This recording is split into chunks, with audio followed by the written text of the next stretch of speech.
ಸ್ನೇಹಿತರೆ ನಮಸ್ಕಾರ. ಗೃಹಲಕ್ಷ್ಮಿ ಯೋಜನೆಯಲ್ಲಿ 12,000 ದುಡ್ಡು ರಿಲೀಸ್ ಆಗ್ತಾ ಇದೆ. ಒಂದಲ್ಲ ಎರಡಲ್ಲ ಸ್ನೇಹಿತರೆ, 6 ಕಂತುಗಳು ಬರೋಬ್ಬರಿ ಎಷ್ಟು 6 ಕಂತುಗಳನ್ನು ಬಿಡುಗಡೆ ಮಾಡಲಿಕ್ಕೆ ಸಿಎಂ ಸಿದ್ದರಾಮಯ್ಯನವರ ಆದೇಶ. ಜೊತೆಗೆ ಸಚಿವೆ ಲಕ್ಷ್ಮಿ ಹೆಬ್ಬಾಳ್ಕರ್ ಅವರ ಮೇಲೆ ಪ್ರೆಷರ್ ಬಿದ್ದ ಕಾರಣಕ್ಕಾಗಿ, ಹಣಕಾಸು ಇಲಾಖೆಯ ಮೇಲೆ ಕೂಡ ಪ್ರೆಷರ್ ಇದ್ದ ಕಾರಣಕ್ಕಾಗಿ ಈ ಎಲ್ಲ ದುಡ್ಡುಗಳನ್ನು ಆದಷ್ಟು ಬೇಗ ಎಲ್ಲ ಮಹಿಳೆಯರ ಖಾತೆಗಳಿಗೆ ಜಮಾ ಮಾಡಲೇಬೇಕಂತ ಹೇಳ್ಬಿಟ್ಟು ಬಿಜೆಪಿ ನಾಯಕರ ಆಕ್ರೋಶಗಳು ಕೂಡ ವ್ಯಕ್ತಪಡಿಸಿದ್ದಾರೆ. ಹೀಗಾಗಿ ಎಲ್ಲ ಮಹಿಳೆಯರು ಕೂಡ ಪ್ರತಿಭಟನೆಗಳು ಕೂಡ ಸಾಕಷ್ಟು ಕಡೆ ನಡೀತಾ ಇದ್ದು, ಹೀಗಾಗಿ ಈ ಎಲ್ಲ ದುಡ್ಡುಗಳನ್ನು ರಿಲೀಸ್ ಮಾಡಲಿಕ್ಕೆ ಸರ್ಕಾರ ಬಗ್ಲೇಬೇಕು. ಈಗಾಗಲೇ ಬಜೆಟ್ ಮಂಡನೆ ಕೂಡ ಆಗಲಿದೆ. ಆ ಬಜೆಟ್ ಮಂಡನೆಯಲ್ಲಿ ಮುಖ್ಯವಾಗಿ ಗೃಹಲಕ್ಷ್ಮಿ ಯೋಜನೆಗೆ ಹೆಚ್ಚಾಗಿ ದುಡ್ಡನ್ನು ಮೀಸಲಿಡಬೇಕು. ಯಾಕಂದರೆ ಗ್ಯಾರಂಟಿ ಯೋಜನೆಗಳಲ್ಲಿ one of the best scheme ಇದು. ಇಡೀ ದೇಶದಾದಂತಹ ಸದ್ದು ಮಾಡಿದಂತಹ ಸ್ಕೀಮ್ ಇದು.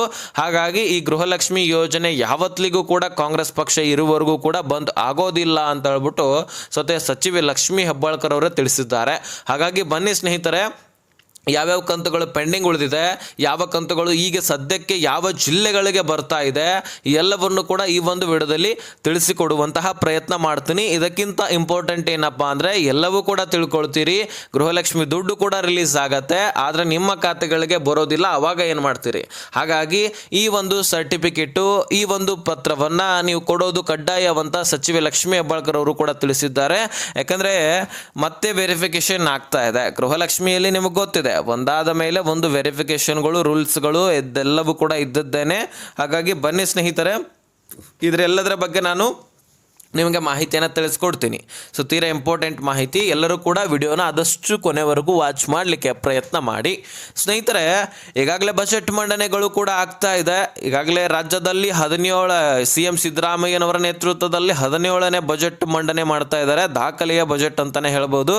ಇದೇ ಮಾರ್ಚ್ 6ನೇ ತಾರೀಕು ಬಜೆಟ್ ಮಂಡನೆ ಆಗ್ತಾ ಇದೆ. ಇದರಲ್ಲಿ ಯಾವ್ಯಾವ ಇಲಾಖೆಗಳಿಗೆ, ಯಾವ ಯೋಜನೆಗಳಿಗೆ ಎಷ್ಟು ಮೀಸಲಿಡ್ತಾರೋ, ಏನೇನು ಕೊಡುಗೆಗಳನ್ನು ಕೊಡ್ತಾರೋ, ರೈತರಿಗೆ ಏನು ಗುಡ್ ನ್ಯೂಸ್ ಕೊಡ್ತಾರೋ, ಪಿಂಚಣಿದಾರರಿಗೆ ಏನು ಗುಡ್ ನ್ಯೂಸ್ ಕೊಡ್ತಾರೋ, ಗ್ಯಾರಂಟಿ ಯೋಜನೆಗಳಲ್ಲಂತರೂ ದುಡ್ಡು ಮೀಸಲಿಡಲೇಬೇಕು, ಇದು ಕನ್ಫರ್ಮು. ಅದರಲ್ಲಿ ಮುಖ್ಯವಾಗಿ ಗೃಹಲಕ್ಷ್ಮಿ ಯೋಜನೆಯಲ್ಲಂತರೂ ಯಾವ್ಯಾವ ಕಂತುಗಳು ಪೆಂಡಿಂಗ್ ಉಳಿದಿದ್ದಾವೆ ಎಲ್ಲ ಕಂತುಗಳನ್ನು ಕ್ಲಿಯರ್ ಮಾಡಲೇಬೇಕಾಗತ್ತೆ. ಹಾಗಾಗಿ ಈ ಒಂದು ಗೃಹಲಕ್ಷ್ಮಿ ಯೋಜನೆಯಲ್ಲಿ 6 ಕಂತುಗಳು ಪೆಂಡಿಂಗ್ ಉಳಿದಿದ್ದು, ಅದರಲ್ಲಿ 24-25 ಕಂತುಗಳನ್ನು ಹೊರತುಪಡಿಸಿನೇ ಇನ್ನೂ 6 ಕಂತುಗಳು ಕೊಡಬೇಕು ಸರ್ಕಾರ. ಈಗಾಗಲೇ 2 ಕಂತುಗಳನ್ನು ಕ್ಲಿಯರ್ ಮಾಡಿದೆ, 24 ಸೆಪ್ಟೆಂಬರ್, 25 ಅಕ್ಟೋಬರ್. ಇದನ್ನು ಹೊರತುಪಡಿಸಿ ಇನ್ನೂ 6 ಕಂತುಗಳಂತ ಕೇಳೋದಾದರೆ, ಇದನ್ನು ನಾನು ನವೆಂಬರ್ ತಿಂಗಳ 26ನೇ ಕಂತ ದುಡ್ಡು ಜಮಾ ಆಗಬೇಕು, 27 ಡಿಸೆಂಬರ್ ತಿಂಗಳ ಹಣ ಬರಬೇಕು, 28 ಈ ವರ್ಷದ ಹೊಸ ವರ್ಷದ ಜನವರಿ ತಿಂಗಳ ಹಣ ಬರಬೇಕು, 29 ಫೆಬ್ರವರಿ ತಿಂಗಳ ಹಣ ಬರಬೇಕು. ಈ 4 ಕಂತುಗಳನ್ನು ಸರ್ಕಾರ ಕೊಡಬೇಕು. ಇದರ ಜೊತೆಗೇನೆ ಹೋದ ವರ್ಷದ 2025ರ ಪ್ರಾರಂಭದಲ್ಲಿ 2 ಕಂತುಗಳ ಪೆಂಡಿಂಗ್ ಉಳಿದಿತ್ತು, ಸರ್ಕಾರ ಕೊಟ್ಟಿಲ್ಲ ಅಂತ ನಾನು ಈಗಾಗಲೇ ಹೇಳಿದ್ದೀನಿ ಸಾಕಷ್ಟು ವಿಡಿಯೋದಲ್ಲಿ. ಶಾರ್ಟ್ ಆಗಿ ನಾನು ಹೇಳ್ತೀನಿ, ಫೆಬ್ರವರಿ ಮತ್ತು ಮಾರ್ಚ್ ತಿಂಗಳ ಹಣವನ್ನು ಪ್ರಾರಂಭದಲ್ಲಿನೇ ಸರ್ಕಾರ ಕೊಟ್ಟಿರಲಿಲ್ಲ, ಯಾಮಾರಿಸಿ ಬಿಟ್ಟಿತ್ತು ಅಂತ ಹೇಳ್ಬೋದು. ಒಂದೇ ಮಾತಿನಲ್ಲಿ ಹೇಳೋದಾದರೆ 5,000 ಕೋಟಿ ಹಣ ಎಲ್ಲೋಯ್ತು ಅನ್ನುವಂತಹ ಪ್ರಶ್ನೆಗಳು ಉಂಟಾದವು. ಬಿಜೆಪಿ ನಾಯಕರುಗಳು ಕೂಡ ಈಗಾಗಲೇ ಆಕ್ರೋಶ ವ್ಯಕ್ತಪಡಿಸಿದ್ರು. ಆ 5,000 ಕೋಟಿ ಹಣ ಈ 2 ಕಂತುಗಳನ್ನು ನೀವು ಕೊಡಲೇಬೇಕು ಅನ್ನುವಂತಹ ಒತ್ತಾಯ ಕೂಡ ಹೇರಿದ್ರು. ಹೀಗಾಗಿ ಎಲ್ಲ ಮಹಿಳೆಯರ ಆಕ್ರೋಶದ ಮೇರೆಗೆ ಸಚಿವೆ ಲಕ್ಷ್ಮಿ ಹೆಬ್ಬಾಳ್ಕರ್ ಅವರು ಮೊದಲಿಗೆ ನಾನು ಕೊಟ್ಟಿದ್ದೀನಿ ಅಂತಕ್ಕಂಥದ್ದನ್ನು ಹೇಳ್ತಾರೆ. ತದನಂತರ ಅವರ ಗಮನಕ್ಕೂ ಕೂಡ ಬರುತ್ತೆ, ಹೌದು ಈ 2 ಕಂತುಗಳ ಪೆಂಡಿಂಗ್ ಉಳಿದಿದೆ, ನಾನು ಅತಿ ಶೀಘ್ರದಲ್ಲಿ ಇವುಗಳನ್ನು ಕ್ಲಿಯರ್ ಮಾಡಿಬಿಡ್ತೀನಿ ಅಂತಕ್ಕಂಥದ್ದನ್ನು ಕೂಡ ಹೇಳ್ತಾರೆ. ಹೀಗಾಗಿ ನೀವು ವರಿ ಮಾಡಿಕೊಳ್ಳುವಂತಹ ಅವಶ್ಯಕತೆ ಇಲ್ಲ. ಖಂಡಿತವಾಗಲೂ ನಿಮ್ಮ ಖಾತೆಗಳಿಗೆ ಸಚಿವೆ ಲಕ್ಷ್ಮಿ ಹೆಬ್ಬಾಳ್ಕರ್ ಅವರು ಕೊಟ್ಟ ಮಾಹಿತಿ ಪ್ರಕಾರ ಎಲ್ಲ ಕಂತುಗಳನ್ನು ಕ್ಲಿಯರ್ ಮಾಡ್ತೀವಂತ ಹೇಳಿದ್ದಾರೆ. ಇದರಲ್ಲಿ ಮುಖ್ಯವಾದದ್ದು ಹಣಕಾಸು ಇಲಾಖೆಯ ಪಾತ್ರ ಕೂಡ ಬರುತ್ತೆ. ಯಾಕಂದರೆ ಹಣಕಾಸು ಇಲಾಖೆ ಸರಿಯಾದ ಸಮಯಕ್ಕೆ ದುಡ್ಡನ್ನೇ ಕೊಟ್ಟಿಲ್ಲ. ಹೀಗಾಗಿ ನಾವು ಇಷ್ಟೆಲ್ಲ ಕಂತುಗಳು ಪೆಂಡಿಂಗ್ ಉಳಿಲಿಕ್ಕೆ ಮುಖ್ಯವಾದ ಕಾರಣ ಆಗಿದೆ ಹಣಕಾಸು ಇಲಾಖೆ ಅಂತಾನೂ ಕೂಡ ಹೇಳ್ತಾರೆ. ಯಾಕಂದರೆ ಹಣಕಾಸು ಇಲಾಖೆಯಿಂದ ದುಡ್ಡು ಬಂದರೆ ಮಾತ್ರ ಇಲ್ಲಿ ಸಚಿವೆ ಲಕ್ಷ್ಮಿ ಹೆಬ್ಬಾಳ್ಕರ್ ಅವರು ದುಡ್ಡನ್ನು ರಿಲೀಸ್ ಮಾಡ್ಲಿಕ್ಕೆ ಸಾಧ್ಯ ಅಲ್ವಾ. ಸೊ ಹೀಗಾಗಿ ಸರಿಯಾದ ಸಮಯಕ್ಕೆ ದುಡ್ಡು ಕೊಡದೇ ಇರುವಂತಹ ಕಾರಣಕ್ಕಾಗಿ ಈ ಎಲ್ಲ ಕಂತುಗಳನ್ನು ಪೆಂಡಿಂಗ್ ಉಳಿಸಲಾಗಿದೆ. ಹಾಗಾಗಿ ಪ್ರತಿ ತಿಂಗಳು ಕೂಡ ನಾನು ನೋಟಿಸನ್ನು ಕಳಿಸ್ತಾನೆ ಇರ್ತೀನಿ, ಆದರೆ ಹಣಕಾಸು ಇಲಾಖೆನೇ ಸರಿಯಾದ ಸಮಯಕ್ಕೆ ದುಡ್ಡು ಕೊಟ್ಟಿಲ್ಲ ಅಂತ ಹೇಳಿದ್ರು. ಹೀಗಾಗಿ ಹಣಕಾಸು ಇಲಾಖೆಯ ಮೇಲೂ ಕೂಡ ಪ್ರೆಷರ್ ಬಿಲ್ಡ್ ಆಗಿ 7,500 ಕೋಟಿಯಷ್ಟು ಫಂಡನ್ನು ಕೂಡ ರಿಲೀಸ್ ಮಾಡಿತ್ತು. ಅದರಲ್ಲಿ 3 ಕಂತುಗಳನ್ನು ಆಲ್ರೆಡಿ ಕ್ಲಿಯರ್ ಮಾಡಿದ್ದಾರೆ.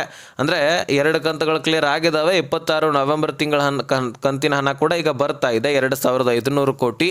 5,000 ಕೋಟಿ ಹಣ ಅಂತೂ 24-25ನೇ ಕಂತು ಬಂದಿದೆ. ಹೀಗಾಗಿ ನೀವು ವರಿ ಮಾಡ್ಕೊಳ್ಳುವಂಥ ಅವಶ್ಯಕತೆ ಇಲ್ಲ. ನಾನು ಎಲ್ಲ ಕಂತುಗಳನ್ನು ಕೂಡ ಕ್ಲಿಯರ್ ಮಾಡ್ತೀನಿ ಅಂತ ಸಚಿವೆ ಲಕ್ಷ್ಮೀ ಹೆಬ್ಬಾಳ್ಕರ್ ಅವರು ಭರವಸೆಯನ್ನು ಕೊಟ್ಟಿದ್ದಾರೆ. ಈ ಬಾರಿ ಬಜೆಟ್ ಮಂಡನೆಯಲ್ಲಿ ಕೂಡ ಹೆಚ್ಚಿನ ಆದ್ಯತೆಗಳು ಕೂಡ ಮತ್ತೆ ಗ್ಯಾರಂಟಿ ಯೋಜನೆಗಳಿಗೇ ಸಿಗ್ತವೆ. ಯಾಕಂದರೆ ಗ್ಯಾರಂಟಿ ಯೋಜನೆಗಳನ್ನು ನಡೆಸಲೇಬೇಕು. ಕಾಂಗ್ರೆಸ್ ಪಕ್ಷ ಗ್ಯಾರಂಟಿ ಯೋಜನೆಗಳನ್ನು ಘೋಷಣೆ ಮಾಡಿದೆ, ನಡೆಸಲಿಲ್ಲ ಅಂದರೆ ಮತ್ತೆ ಆಕ್ರೋಶಗಳು ವ್ಯಕ್ತಪಡಿಸ್ತಾನೆ. ಹಾಗಾಗಿ ಸರ್ಕಾರ ಮತ್ತೆ ದುಡ್ಡನ್ನು ಹಾಕಲೇಬೇಕು ಇದರಲ್ಲಿ. ಹೀಗಾಗಿ CM ಸಿದ್ದರಾಮಯ್ಯನವರು ಕೂಡ ಆದೇಶವನ್ನು ಹೊರಡಿಸಿದ್ದಾರೆ, ಹಣಕಾಸು ಇಲಾಖೆಗೆ ದುಡ್ಡನ್ನು ಕಳುಹಿಸಿ ಆದಷ್ಟು ಬೇಗ ಎಲ್ಲ ಕಂತುಗಳನ್ನು ಕ್ಲಿಯರ್ ಮಾಡಿ ಅಂತಲೂ ಕೂಡ ಮಾಹಿತಿಯನ್ನು ಒದಗಿಸಿಕೊಟ್ಟಿದ್ದಾರೆ.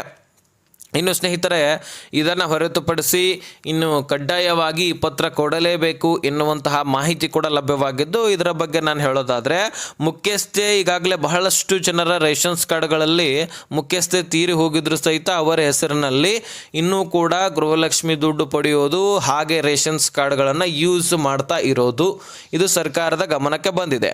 ಅಂದರೆ ರೇಷನ್ಸ್ ಕಾರ್ಡ್ಗಳನ್ನು ಮುಖ್ಯಸ್ಥೆ ತೀರಿ ಹೋಗಿದ್ರೆ ಅವರ ಹೆಸರನ್ನು ಚೇಂಜ್ ಮಾಡಬೇಕು ಸರ್ಕಾರ.